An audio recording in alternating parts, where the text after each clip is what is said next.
અમદાવાદના વટવા જીઆઈડીસી વિસ્તારમાં પ્રેમ પ્રકરણને લઈને હત્યાની ઘટના સામે આવી। ત્રિકમપુરા કેનાલના પુલ પાસે મનીષ સુથારની મોઢા, ગળા અને છાતી પર તીક્ષ્ણ હથિયાર વડે ઘા મારી હત્યા કરવામાં આવી। તપાસમાં જાણવા મળ્યું કે અશ્વિન ઝાલા નામના આરોપીએ યુવતી સાથે પ્રેમ સંબંધ રાખવા માટે દબાણ કરાતા મનીષની હત્યા કરી હતી। ગુનાહિત કૃત્ય બાદ અશ્વિન ઝાલા ઘટના સ્થળેથી ફરાર થઈ ગયો। વટવા જીઆઈડીસી પોલીસે ગુનો નોંધી વધુ તપાસ શરૂ કરી છે।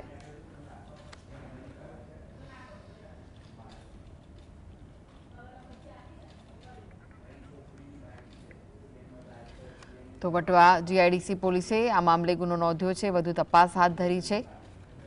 તપાસમાં જાણવા મળ્યું છે કે અશ્વિન ઝાલા નામના આરોપીએ યુવતી સાથે પ્રેમ સંબંધ રાખવા માટે દબાણ કરાતા મનીષની હત્યા કરી હતી। ગુનાહિત કૃત્ય બાદ અશ્વિન ઝાલા ઘટના સ્થળેથી ફરાર થઈ ગયો। વટવા જીઆઈડીસી પોલીસે ગુનો નોંધી અને વધુ તપાસ હાથ ધરી છે।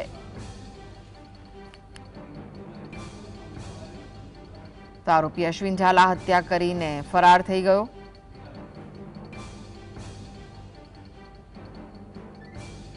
વટવા જીઆઈડીસી પોલીસે ગુનો નોંધી આગળની તપાસ હવે હાથ ધરી છે।